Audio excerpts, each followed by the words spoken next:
My life and work by Henry Ford. अध्याय 10। चीजें कितनी सस्ती बनाई जा सकती है। HindiAudiobook.com। कोई भी इस बात से इनकार नहीं करेगा कि अगर कीमतें पर्याप्त रूप से कम है तो खरीदार हमेशा मिलेंगे, चाहे व्यापार की परिस्थितियां कैसी भी हों। यह व्यापार के मूलभूत तथ्यों में से एक है। कभी कभी कच्चे माल की बिक्री नहीं होती, चाहे कीमत कितनी भी कम क्यों न हो। हमने पिछले साल ऐसा कुछ देखा है, लेकिन ऐसा इसलिए हुआ क्योंकि निर्माता और वितरक नए अनुबंध करने से पहले उच्च लागत वाले स्टॉक को निपटाने की कोशिश कर रहे थे। बाजार स्थिर थे, लेकिन माल से संतृप्त नहीं थे। जिसे संतृप्त बाजार कहा जाता है वह केवल वह होता है जिसमें कीमतें क्रय शक्ति से ऊपर होती है। अनावश्यक रूप से ऊंची कीमतें हमेशा अस्वस्थ व्यापार का संकेत होती है, क्योंकि वे हमेशा किसी असामान्य स्थिति के कारण होती है। एक स्वस्थ रोगी का तापमान सामान्य होता है, एक स्वस्थ बाजार में सामान्य कीमतें होती है। उच्च कीमतें आमतौर पर कमी की रिपोर्ट के बाद अटकलों के कारण होती है। हालांकि एक चीज में कभी कमी नहीं होती है, लेकिन कुछ महत्वपूर्ण वस्तुओं में या यहां तक कि एक में भी कमी अटकलों को शुरू करने का काम करती है। या फिर हो सकता है कि सामान की बिल्कुल भी कमी न हो। मुद्रा या ऋण की मुद्रास्फीति स्पष्ट क्रय शक्ति में तेजी से उछाल लाएगी और परिणाम स्वरूप अटकलें लगाने का अवसर मिलेगा। वास्तविक कमी और मुद्रास्फीति का एक संयोजन हो सकता है, जैसा कि अक्सर युद्ध के दौरान होता है। लेकिन अनावश्यक रूप से ऊंची कीमतों की किसी भी स्थिति में, चाहे वास्तविक कारण कुछ भी हो, लोग उच्च कीमतें चुकाते हैं क्योंकि उन्हें लगता है कि कमी होने वाली है। वे अपनी जरूरत से पहले रोटी खरीद सकते हैं ताकि बाद में मुश्किल न पड़े, या वे लाभ पर फिर से बेचने की उम्मीद में खरीद सकते हैं। जब चीनी की कमी की बात होती थी तो गृहिणियां जिन्होंने अपने जीवन में कभी 10 पाउंड से ज्यादा चीनी नहीं खरीदी थी, वे एक बार में 100 या 200 पाउंड का स्टॉक इकट्ठा करने की कोशिश करती थी। और जब वे ऐसा कर रही होती थी तो स्पेकुलेटर गोदामों में स्टोर करने के लिए चीनी खरीद रहे होते थे। हमारे युद्ध की लगभग सभी कमियां सट्टेबाजी या जरूरत से पहले खरीदारी के कारण होती थी। चाहे किसी भी वस्तु की आपूर्ति कितनी भी कम क्यों न हो, चाहे सरकार उस वस्तु पर कंट्रोल कर ले और उसका एक एक औंस जब्त कर ले, जो व्यक्ति पैसे देने को तैयार है वह हमेशा वह आपूर्ति प्राप्त कर सकता है जिसके लिए वह भुगतान करने को तैयार है। कोई भी व्यक्ति वास्तव में यह नहीं जान सकता कि किसी वस्तु का राष्ट्रीय भंडार कितना बड़ा या कितना छोटा है। सबसे अच्छे आंकड़े अनुमान से अधिक कुछ नहीं है। किसी वस्तु के विश्व भंडार का अनुमान और भी अधिक विचित्र है। हम सोच सकते हैं कि हम जानते हैं कि किसी वस्तु का किसी निश्चित दिन या किसी निश्चित महीने में कितना उत्पादन होता है, लेकिन इससे हमें यह नहीं पता चलता कि अगले दिन या अगले महीने कितना उत्पादन होगा। इसी तरह हम यह भी नहीं जानते कि कितना उपभोग किया जाता है। बहुत सारा पैसा खर्च करके हम समय के साथ साथ यह सटीक आंकड़े प्राप्त कर सकते हैं कि किसी विशेष वस्तु का किसी अवधि में कितना उपभोग किया गया। लेकिन जब तक वे आंकड़े संकलित किए जाते हैं, तब तक वे ऐतिहासिक उद्देश्यों को छोड़कर पूरी तरह से बेकार हो जाते हैं, क्योंकि अगली अवधि में उपभोग दोगुना या आधा हो सकता है। लोग स्थिर नहीं रहते। सामाजिक और साम्यवादी तथा समाज के आदर्श विनिमय के लिए सभी अन्य योजनाओं के निर्माताओं के साथ यही समस्या है। वे सभी यह मानकर चलते हैं कि लोग वहीं रहेंगे। प्रतिक्रियावादी का भी यही विचार है। वह इस बात पर जोर देता है कि सभी को वहीं रहना चाहिए। कोई भी ऐसा नहीं करता और इसके लिए मैं उनका आभारी हूँ। उपभोग मूल्य और गुणवत्ता के अनुसार बदलता रहता है और कोई भी जानता या अनुमान नहीं लगा सकता कि भविष्य में उपभोग कितना होगा, क्योंकि हर बार जब मूल्य कम किया जाता है तो क्रय शक्ति का एक नया स्तर प्राप्त होता है। हर कोई यह जानता है, लेकिन कई लोग अपने कार्यों से इसे पहचानने से इनकार करते हैं। जब कोई दुकानदार गलत मूल्य पर सामान खरीदता है और पाता है कि वे नहीं बिकेंगे, तो वह तब तक कीमत कम करता है जब तक कि वे बिक न जाएं। यदि वह समझदार है तो कीमत में कटौती करने और अपने ग्राहकों को और भी कम कीमतों की उम्मीद जगाने के बजाय वह कीमत में एक बड़ा हिस्सा काटता है और सामान को अपने स्थान से हटा देता है। हर कोई बिक्री के किसी न किसी प्रस्ताव का नुकसान उठाता है।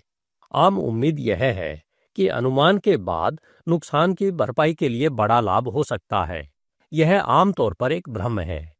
जिस लाभ में नुकसान उठाना है उसे कटौती से पहले के बिजनेस में खोजना होगा। कोई भी व्यक्ति जो इतना मूर्ख था कि तेजी के दौर के उच्च लाभ को स्थायी लाभ मानता था, वह गिरावट आने पर वित्तीय संकट में पड़ जाता है। हालांकि एक मान्यता है, और यह बहुत मजबूत है, कि बिजनेस में लाभ और हानि की एक श्रृंखला होती है, और अच्छा बिजनेस वह होता है जिसमें लाभ हानि से अधिक होता है। इसलिए कुछ लोग तर्क देते हैं कि बेचने के लिए सबसे अच्छी कीमत वह सबसे अधिक कीमत है जो मिल सकती है। इसे अच्छा बिजनेस व्यवहार माना जाता है। क्या ऐसा है? हमने इसे ऐसा नहीं पाया। हमने पाया है कि तत्काल जरूरतों के अलावा अन्य चीजों के लिए खरीदना उचित नहीं है। हम सिर्फ उतना ही खरीदते हैं जितना उत्पादन की योजना में फिट हो। उस समय परिवहन की स्थिति को ध्यान में रखते हुए अगर परिवहन सही होता और सामग्री का एक समान प्रवाह सुनिश्चित किया जा सकता तो किसी भी तरह का स्टॉक रखने की जरूरत नहीं होती। कच्चे माल की गाड़ियां तय समय पर और योजनाबद्ध क्रम और मात्रा में पहुंचती और रेलवे की गाड़ियों से उत्पादन में चली जाती। इससे बहुत सारा पैसा बचता, क्योंकि इससे बहुत तेजी से कारोबार होता और इस तरह सामग्री में फंसी हुई राशि कम हो जाती। खराब परिवहन की वजह से हमें ज्यादा स्टॉक रखना पड़ता है। 1921 में इन्वेंट्री के पुनर्मूल्यांकन के समय स्टॉक बहुत ज्यादा था, क्योंकि परिवहन बहुत खराब था। लेकिन हमने बहुत पहले ही सीख लिया था कि स्पेकुलेशन के लिए कभी भी पहले से खरीदारी नहीं करनी चाहिए। जब कीमतें बढ़ रही हो तो पहले से ही खरीद लेना अच्छा व्यापार माना जाता है, और जब कीमतें बढ़ रही हो तो जितना संभव हो उतना कम खरीदना चाहिए।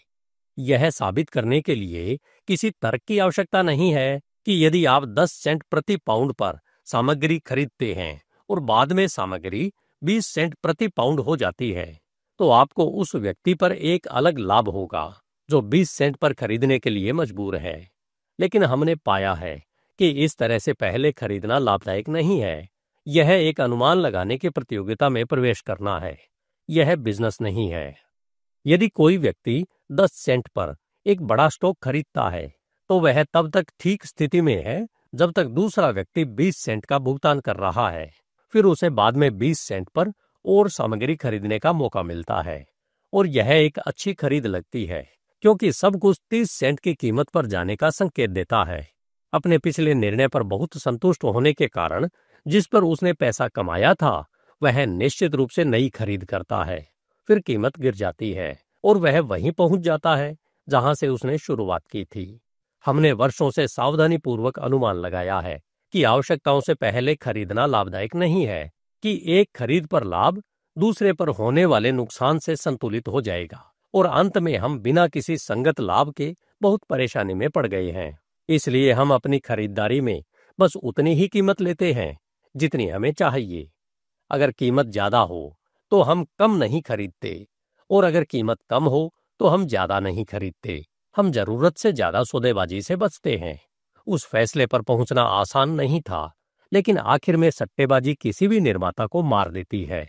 उसे कुछ अच्छी खरीदारी दें जिससे वह पैसा कमाए, और जल्द ही वह अपने वैध व्यवसाय से ज्यादा खरीद फरोख्त से पैसे कमाने के बारे में सोचने लगेगा, और वह बर्बाद हो जाएगा। मुसीबत से बचने का एकमात्र तरीका है कि आप अपनी जरूरत के हिसाब से ही खरीदें, न ज्यादा और न ही कम। इस तरह से व्यवसाय से एक खतरा दूर हो जाता है, क्योंकि यह हमारी बिक्री नीति को स्पष्ट करता है। प्रतिस्पर्धियों या मांग पर ध्यान देने के बजाय हमारी कीमतें इस अनुमान पर आधारित हैं कि सबसे बड़ी संख्या में लोग हमारे द्वारा बेची जाने वाली वस्तु के लिए कितना भुगतान करना चाहेंगे या भुगतान कर सकते हैं, और उस नीति से क्या परिणाम निकला है। इसका सबसे अच्छा सबूत टूरिंग कार और उत्पादन की कीमत की तुलना करके मिलता है। वित्तीय मुद्रास्फीति को देखते हुए 1921 की ऊंची कीमतें वास्तव में बहुत अधिक नहीं थी। लिखते समय कीमत $497 है। ये कीमतें वास्तव में दिखने से कम है, क्योंकि गुणवत्ता में लगातार सुधार हो रहे हैं। हम हर कार का अध्ययन करते हैं ताकि पता चल सके कि क्या उसमें ऐसी विशेषताएं हैं जिन्हें विकसित और अनुकूलित किया जा सकता है। अगर किसी के पास हमसे बेहतर कुछ है तो हम उसे जानना चाहते हैं, और इसी कारण से हम हर नई कार खरीदते हैं जो आती है। आमतौर पर कार को कुछ समय के लिए इस्तेमाल किया जाता है, सड़क पर परीक्षण किया जाता है, अलग किया जाता है और अध्ययन किया जाता है कि सब कुछ कैसे और किससे बना है। डियर बार्न के आसपास शायद दुनिया की लगभग हर कार में से एक कार बिखरी हुई है।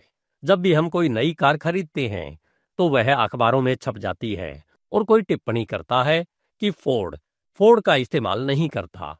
पिछले साल हमने एक बड़ी लेंचेस्टर का ऑर्डर दिया था, जिसे इंग्लैंड की सबसे अच्छी कार माना जाता है। यह कई महीनों तक हमारे लॉन्ग आइलैंड कारखाने में पड़ी रही और फिर मैंने इसे डेट्रॉइट ले जाने का फैसला किया। हम कई लोग थे और हमारे पास एक छोटा सा कारवां था, लेंचेस्टर, एक पैकार्ड और एक या दो फोर्ड। मैं लेंचेस्टर में सवार होकर न्यूयॉर्क के एक शहर से गुजर रहा था और जब रिपोर्टर आए तो उन्होंने तुरंत जानना चाहा कि मैं फोर्ड में क्यों नहीं सवार हूं। ठीक है, आप देखिए, यह इस तरह है, मैंने जवाब दिया। मैं अभी छुट्टी पर हूं, मुझे कोई जल्दी नहीं है।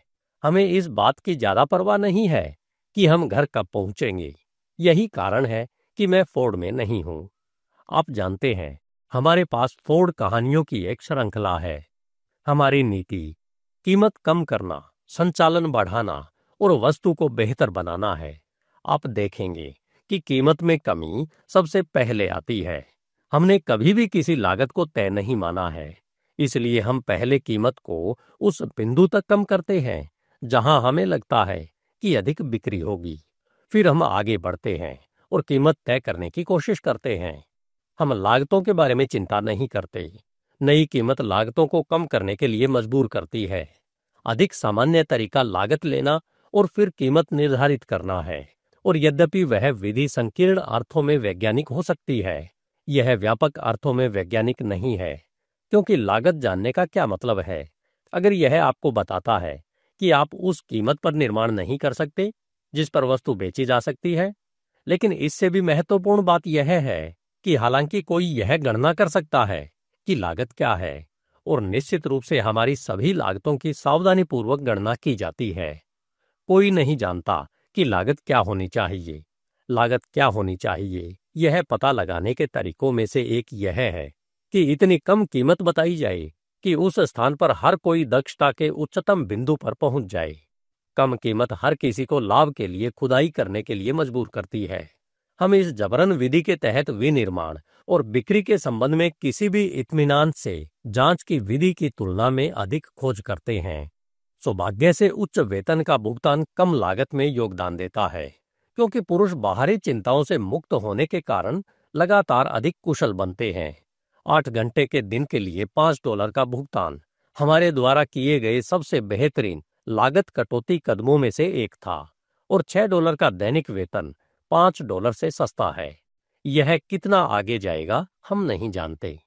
हमने हमेशा अपने द्वारा तय की गई कीमतों पर लाभ कमाया है, और जिस तरह हमें नहीं पता कि मजदूरी कितनी बढ़ेगी, उसी तरह हमें यह भी नहीं पता कि कीमतें कितनी कम होंगी। लेकिन इस बात पर चिंता करने का कोई फायदा नहीं है। उदाहरण के लिए, ट्रैक्टर को पहले $750 में बेचा गया, फिर $850 में, फिर $625 में, और दूसरे दिन हमने 37% घटाकर $395 कर दिया। ट्रैक्टर को ऑटोमोबाइल के साथ जोड़कर नहीं बनाया जाता है। कोई भी प्लांट इतना बड़ा नहीं होता कि वह 2 वस्तुएं बना सके। वास्तविक बचत प्राप्त करने के लिए एक दुकान को बिल्कुल एक ही उत्पादन के लिए समर्पित होना चाहिए। अधिकांश उद्देश्यों के लिए मशीन वाला व्यक्ति मशीन रहित व्यक्ति से बेहतर होता है। उत्पाद के डिजाइन और विनिर्माण प्रक्रिया के क्रम से हम उस तरह की मशीन प्रदान करने में सक्षम हैं जो हाथ की शक्ति को सबसे अधिक गुणा करती है, और इसलिए हम उस व्यक्ति को सेवा की एक बड़ी भूमिका देते हैं, जिसका अर्थ है कि वह आराम के एक बड़े हिस्से का हकदार है। उस सिद्धांत को ध्यान में रखते हुए हम एक निश्चित उद्देश्य के साथ बर्बादी पर हमला कर सकते हैं। हम अपनी स्थापना में कुछ भी ऐसा नहीं लगाएंगे जो बेकार है। हम अपनी सफलता के स्मारक के रूप में भव्य इमारतें नहीं बनाएंगे। निवेश पर ब्याज और उनके रखरखाव की लागत केवल उत्पादित वस्तु की लागत में बेकार रूप से वृद्धि करने का काम करती है। इसलिए सफलता के ये स्मारक कब्रों के रूप में समाप्त होने की संभावना है। एक महान प्रशासनिक भवन आवश्यक हो सकता है। मेरे मन में यह संदेह पैदा करता है कि शायद प्रशासन बहुत अधिक है। हमें कभी भी विस्तृत प्रशासन की आवश्यकता नहीं पड़ी और हम अपने उत्पाद के द्वारा विज्ञापित होना पसंद करेंगे, बजाय इसके कि हम अपना उत्पाद कहाँ बनाते हैं। मानकीकरण से उपभोक्ता को बहुत ज्यादा लाभ होता है, जिसके परिणाम स्वरूप उत्पादक को इतना ज्यादा मुनाफा होता है कि वह शायद ही समझ पाता है कि अपने पैसे का क्या करे। लेकिन उसका प्रयास ईमानदारी, मेहनती और निडर होना चाहिए। आधा दर्जन मॉडल को हटा देना मानकीकरण नहीं है। यह सिर्फ व्यापार को सीमित कर सकता है और आमतौर पर ऐसा ही होता है, क्योंकि अगर कोई व्यक्ति लाभ के सामान्य आधार पर बेच रहा है, यानी उपभोक्ता से उतना ही पैसा छीनने के आधार पर जितना वह छोड़ेगा, तो निश्चित रूप से उपभोक्ता के पास विकल्पों की एक विस्तृत श्रृंखला होनी चाहिए। मानकीकरण इस प्रक्रिया का अंतिम चरण है। हम उपभोक्ता से शुरू करते हैं, डिजाइन के माध्यम से काम करते हैं और अंत में विनिर्माण तक पहुंचते हैं। विनिर्माण सेवा के अंत का साधन बन जाता है। इस क्रम को ध्यान में रखना जरूरी है। अभी तक क्रम को पूरी तरह से समझा नहीं गया है। मूल्य संबंध को समझा नहीं गया है। यह धारणा बनी हुई है कि कीमतें ऊपर ही रखी जानी चाहिए। इसके विपरीत अच्छा बिजनेस, बड़ी खपत उनके नीचे जाने पर निर्भर करती है। और हाँ, एक और बात है, सेवा वह सर्वोत्तम होनी चाहिए जो आप दे सकते हैं। कभी कभी डिजाइन बदलना अच्छा विनिर्माण अभ्यास माना जाता है, न कि बुरी नैतिकता, जिससे पुराने मॉडल अप्रचलित हो जाएं और नए मॉडल खरीदने पड़े, क्योंकि या तो पुराने के लिए मरम्मत वाले पुर्जे नहीं मिल सकते, या क्योंकि नया मॉडल बिक्री के लिए एक नया तर्क देता है, जिसका उपभोग उपभोक्ता को यह समझने के लिए किया जा सकता है कि उसके पास जो है उसे त्याग दें और कुछ नया खरीदें। हमें बताया गया है कि यह अच्छा बिजनेस है, यह चतुर बिजनेस है। बिजनेस का उद्देश्य लोगों को बार बार खरीदना चाहिए और ऐसा कुछ भी बनाने की कोशिश करना बुरा बिजनेस है जो हमेशा के लिए चलेगा, क्योंकि एक बार जब कोई व्यक्ति कोई चीज खरीद लेता है तो फिर वह फिर से नहीं खरीदेगा। हमारे बिजनेस का सिद्धांत इसके ठीक विपरीत है। हम उपभोक्ता की सेवा कैसे करें, यह हम तब तक नहीं सोच सकते जब तक कि हम उसके लिए कुछ पैसा न बना दें, जो जहां तक हम प्रदान कर सकते हैं हमेशा के लिए चले।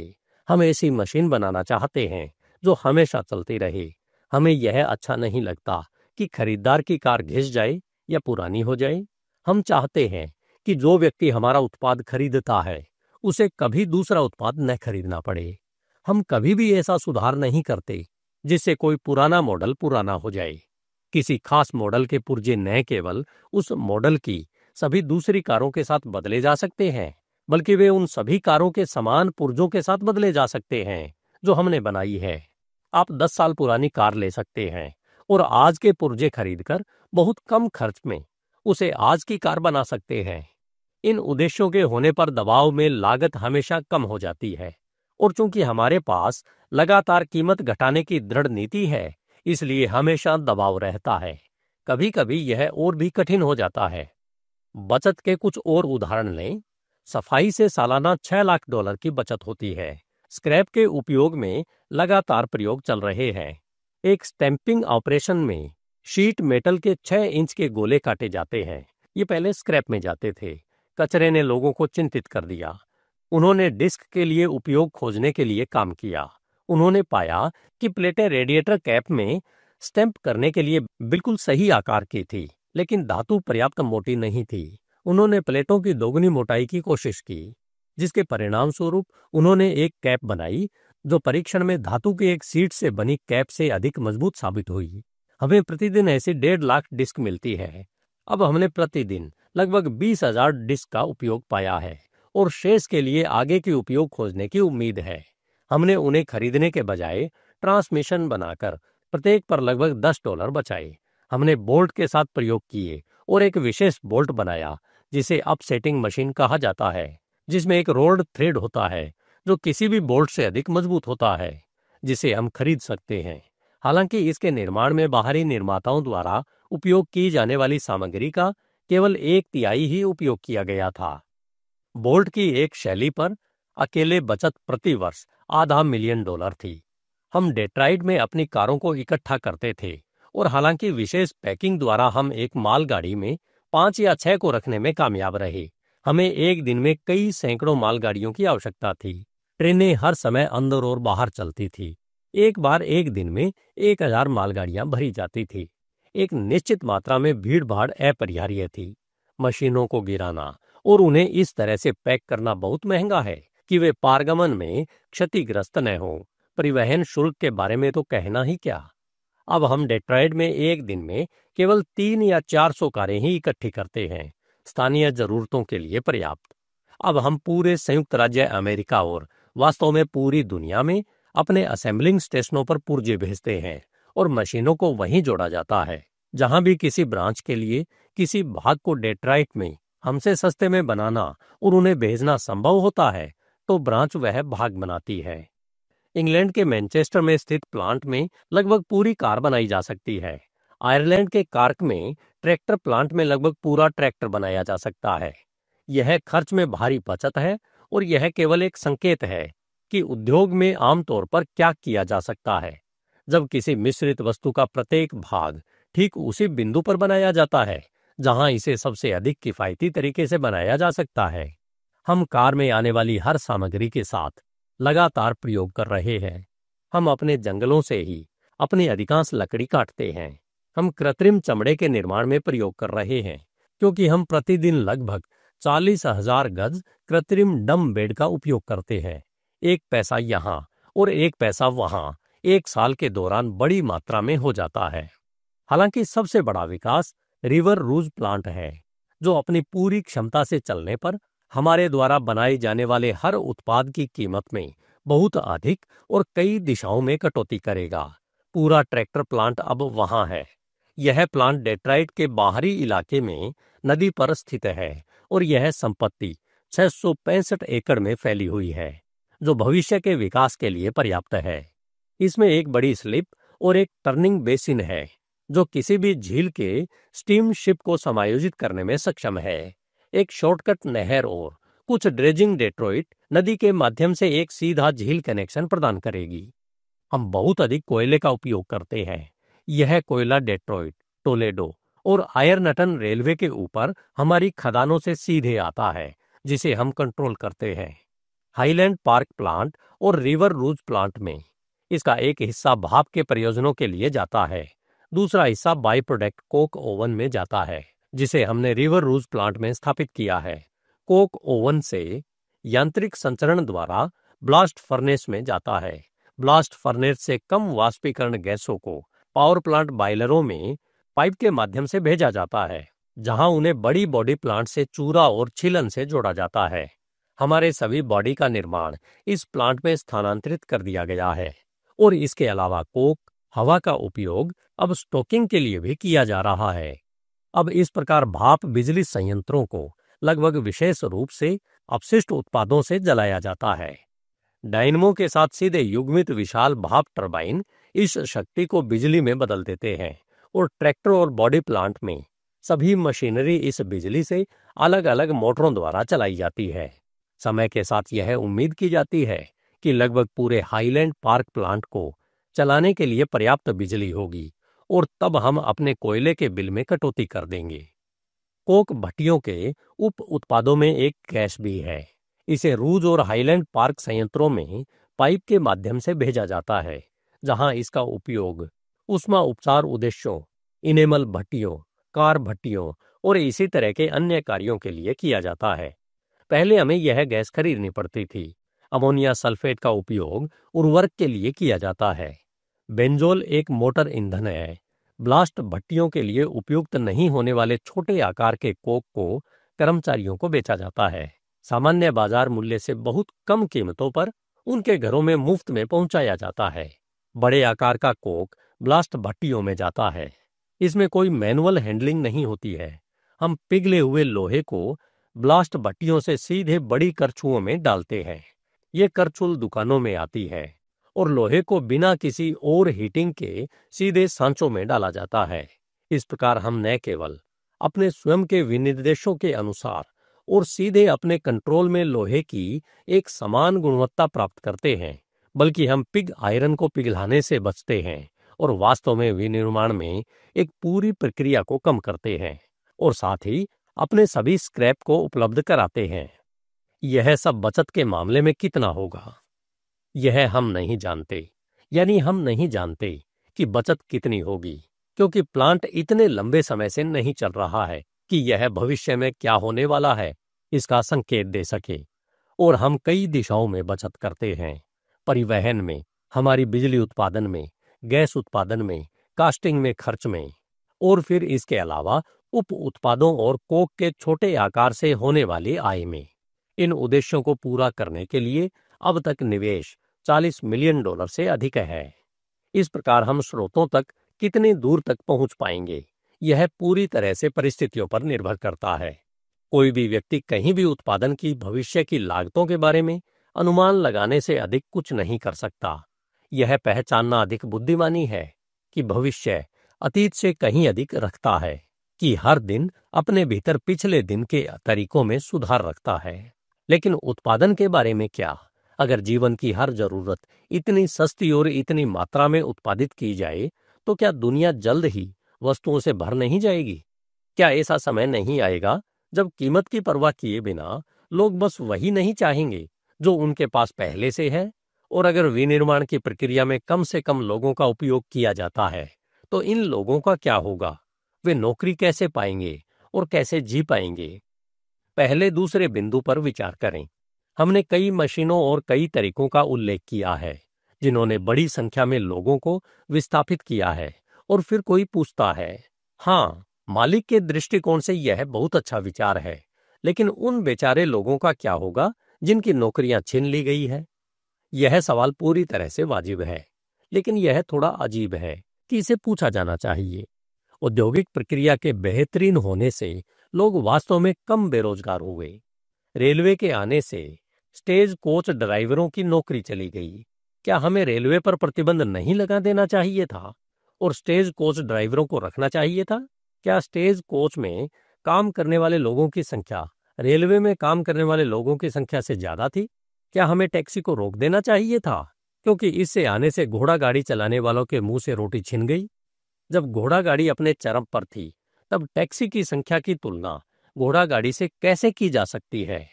जूता बनाने वाली कंपनियों के आने से हाथ से जूते बनाने वालों की ज्यादातर दुकानें बंद हो गई। जब जूते हाथ से बनाए जाते थे, तब सिर्फ बहुत अमीर लोग ही एक जोड़ी से ज्यादा जूते रख सकते थे और ज्यादातर कामकाजी लोग गर्मियों में नंगे पांव रहते थे। अब शायद ही किसी के पास सिर्फ एक जोड़ी जूता हो और जूता बनाना एक बड़ा उद्योग है। नहीं, जब भी आप इस तरह की व्यवस्था कर सकते हैं कि एक आदमी 2 लोगों का काम करेगा, तो आप देश की संपदा में इस तरह से वृद्धि करेंगे कि विस्थापित व्यक्ति के लिए एक नया और बेहतर काम होगा। अगर पूरा उद्योग रातों रात बदल जाए, तो अतिरिक्त लोगों को हटाना एक समस्या होगी। लेकिन ये बदलाव इतनी तेजी से नहीं होते, ये धीरे धीरे आते हैं। हमारे अपने अनुभव में जैसे ही बेहतर प्रक्रियाएं किसी व्यक्ति की पुरानी नौकरी ले लेती है, उसके लिए हमेशा एक नया स्थान खुल जाता है। और जो मेरी दुकानों में होता है, वह उद्योग में हर जगह होता है। आज इस्पात उद्योग में जितने लोग काम करते हैं, उन लोगों की तुलना में कई गुना ज्यादा लोग काम करते हैं जब हर काम हाथ से होता था। ऐसा होना ही चाहिए। यह हमेशा ऐसा ही है और हमेशा ऐसा ही रहेगा। और अगर कोई व्यक्ति इसे नहीं देख पाता है, तो इसका कारण यह है कि वह अपनी नाक से आगे नहीं देख पाता। अब संतृप्ति के बारे में बात करें, जो हमसे लगातार पूछा जाता है। आप कब अति उत्पादन के बिंदु पर पहुंचेंगे? कब कारों की संख्या उनका उपयोग करने वाले लोगों से अधिक हो जाएगी? हमारा मानना है कि किसी दिन ऐसा मुकाम हासिल करना संभव है जहां सभी सामान इतने सस्ते और इतनी मात्रा में उत्पादित किए जाएंगे कि अधिक उत्पादन एक वास्तविकता बन जाएगा। लेकिन जहां तक हमारा सवाल है, हम उस स्थिति का डर से इंतजार नहीं कर रहे हैं। हम बहुत संतुष्टि के साथ इसका इंतजार कर रहे हैं। ऐसी दुनिया से ज्यादा शानदार कुछ नहीं हो सकता, जिसमें हर किसी के पास वह सब कुछ हो जो वह चाहता है। हमारा डर है कि यह स्थिति बहुत लंबे समय तक टाली जाएगी। हमारे अपने उत्पादों के लिए वह स्थिति बहुत दूर है। हम नहीं जानते कि एक परिवार हमारे द्वारा बनाई गई विशेष प्रकार की कितनी मोटर कारों का उपयोग करना चाहेगा। हम जानते हैं कि जैसे जैसे कीमतें कम होती गई है, किसान जो पहले एक कार का उपयोग करता था, और यह याद रखना चाहिए कि यह बहुत समय पहले की बात नहीं है जब मोटर कारों के लिए कृषि बाजार बिल्कुल अज्ञात था। उस समय बिक्री की सीमा देश के करोड़पतियों की संख्या के आसपास सभी बुद्धिमान सांख्यिकीय तेज द्वारा तय की गई थी। अब अक्सर दो का उपयोग करता है और वह एक ट्रैक्टर भी खरीदता है। शायद एक ही कार में काम करने वाले लोगों को अलग अलग कामों के लिए भेजने के बजाय हर कामगार को उसकी अपनी कार में भेजना सस्ता होगा। सेल्समैन के साथ ऐसा हो रहा है। जनता अपनी खुद की उपभोक्ता जरूरतों को अचूक सटीकता के साथ पहचानती है, और चूंकि अब हम मोटर कार या ट्रैक्टर नहीं बनाते हैं, बल्कि केवल वे पुर्जे बनाते हैं जो इकट्ठे होने पर मोटर कार और ट्रैक्टर बन जाते हैं, इसलिए अब उपलब्ध कराई गई सुविधाएं 10 मिलियन कारों के प्रतिस्थापन के लिए शायद ही पर्याप्त होंगी। और यह किसी भी व्यवसाय के साथ बिल्कुल वैसा ही होगा। हमें आने वाले वर्षों तक अधिक उत्पादन के बारे में चिंता करने की जरूरत नहीं है, बशर्ते कीमतें सही हों। यह लोगों का कीमत के कारण खरीदने से इनकार करना है, जो वास्तव में वास्तविक व्यवसाय को उत्तेजित करता है। फिर अगर हम व्यवसाय करना चाहते हैं तो हमें गुणवत्ता को नुकसान पहुंचाए बिना कीमतें कम करनी होंगी। इस प्रकार मूल्य में कमी हमें उत्पादन के बेहतर और कम अपव्ययी तरीकों को सीखने के लिए मजबूर करती है। उद्योग में सामान्य क्या है, इसकी खोज एक बड़ा हिस्सा प्रबंधकीय प्रतिभा पर निर्भर करता है, जो चीजों को करने के बेहतर तरीके खोजती है। यदि कोई व्यक्ति अपने विक्रय मूल्य को एक स्तर पर कम कर देता है कि उसे कोई लाभ नहीं होता या घाटा होता है, तो वह बस यह पता लगाने के लिए बाध्य हो जाता है कि किसी बेहतर विधि से उतनी ही अच्छी वस्तु कैसे बनाई जाए। अपनी नई विधि से लाभ उत्पन्न करना, न कि जनता को कम मजदूरी या बढ़ी हुई कीमतों से लाभ उत्पन्न करना। श्रमिकों या खरीदारों से मुनाफा छीनना अच्छा प्रबंधन नहीं है। प्रबंधन को मुनाफा पैदा करने दें। उत्पाद को सस्ता न करें, मजदूरी को सस्ता न करें, जनता से ज्यादा पैसा न वसूलें। विधि में दिमाग लगाएं और दिमाग लगाएं और फिर और भी ज्यादा दिमाग लगाएं। चीजों को पहले से कहीं बेहतर बनाएं, और इस तरह बिजनेस में शामिल सभी पक्षों की सेवा की जाती है और उन्हें लाभ पहुंचाया जाता है, और यह सब कभी भी किया जा सकता है। धन्यवाद। HindiAudiobook.com। आपका दिन शुभ हो।